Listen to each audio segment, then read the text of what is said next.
இருக்கிறவராக இருக்கிறவரும் இனியவருமாகிய இயேசுவ நாமத்தில் உங்கள் யாவருக்கும் அன்பின் வாழ்த்துக்கள். முடிவு சம்பூரணமாயிருக்கும். யோபு 8ஆம் அதிகாரம் 7வது வசனம். உம்முடைய துவக்கம் அற்பமாயிருந்தாலும் உம்முடைய முடிவு சம்பூரணமாயிருக்கும். தேவனாய கர்த்தர் ஒரு காரியத்தை தொடங்கினால் அதை பாதியில் விட மாட்டார். அதை முழுமையாகவும் நேர்த்தியாகவும் செய்து முடிப்பார். இஸ்ரவேலர்களை எகிப்திலிருந்து அழைத்து வந்தவர் அவர்களை வனாந்திரத்திலே விட்டுவிடவில்லை. வழியில் எத்தனை தடைகள், எதிர்ப்புகள், பலவீனங்கள் இருந்தாலும் இறுதியாக அவர்களை வாக்குத்தத்தம் பண்ணப்பட்ட கானான் தேசத்திற்குள் கொண்டு போய் சேர்த்தார். தொடக்கம் எப்படி இருந்தாலும் தேவனுடைய திட்டமிடப்பட்ட முடிவு எப்போதும் சம்பூர்ணமாகவே இருக்கும். சோதனைகளுக்கு பின்வரும் நிறைவு ஒரு குயவன் கையில் இருக்கும் களிமண்ணால் அவனுக்கு பிரியமான பாத்திரத்தை வணையும் போது அது எப்படி இருக்கும் என்பது தெரியாமல் இருக்கலாம்.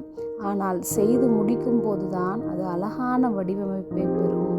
அதுபோல நம்முடைய சோதனைகளை குறித்து நாம் ஒரு நாளும் வேதனைப்படாதபடிக்கு அதன் முடிவு பொன்னாக இருக்கும் என்பதை நாம் புரிந்து கொள்ள வேண்டும்.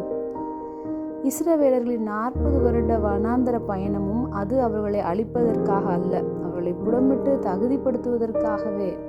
அவர்கள் சந்தித்த பசி, தாகம், யுத்தங்கள் யாவும் அவர்கள் இந்த சோதனைகளை கடந்து அவர்கள் கானானுக்குள் நுழைந்த போது அவர்கள் வெறும் பரதேசிகளாக அல்ல, ஒரு பலத்த தேசமாக ஆசீர்வதிக்கப்பட்ட ஜனங்களாக மாற்றப்பட்டார்கள். அந்த முடிவு அவர்களுக்கு சந்தோஷத்தையும் நிறைவையும் தந்தது. சோதனைகளின் உச்சத்தை கண்ட யோபு தன் வாழ்க்கையில் ஆரம்பத்தில் தன் பிள்ளைகள், சொத்துகள், ஆரோக்கியம் அனைத்தையும் இழந்து தவித்த பிறகு முடிவு சம்பூரணமாய் இருக்கும் என்பதை மிகவும் ஆழமாக புரிந்து கொண்டார். யோபு சொன்னது போன்று, என் காதினால் உம்மை குறித்து கேள்விப்பட்டேன், இப்பொழுதோ என் கண் உம்மை காண்கிறது என்ற இந்த வெளிப்பாட்டை பெற்றுக்கொண்டவர்களால் அற்பமான ஆரம்பத்தை அசட்டை செய்யாமல் அற்புதம் செய்பவர் நம் முடிவிலும் சம்பூரணமடைய செய்வார் என்பதை நாமும் புரிந்து கொள்வோம். ஜெபம். அன்பின் பரம தகப்பனே, எப்பொழுதும் எங்களோடு கூட இருக்கிறவராகவே இருக்கிறவரே, துவக்கங்களில் துவண்டு போயிருந்த எங்களை சம்பூரணமான ஆசீர்வாதங்களால் நிரப்புவதற்காக நாங்கள் உமக்கு நன்றி செலுத்துகிறோம். இயேசுவின் நாமத்தில் பிதாவே, ஆமென்.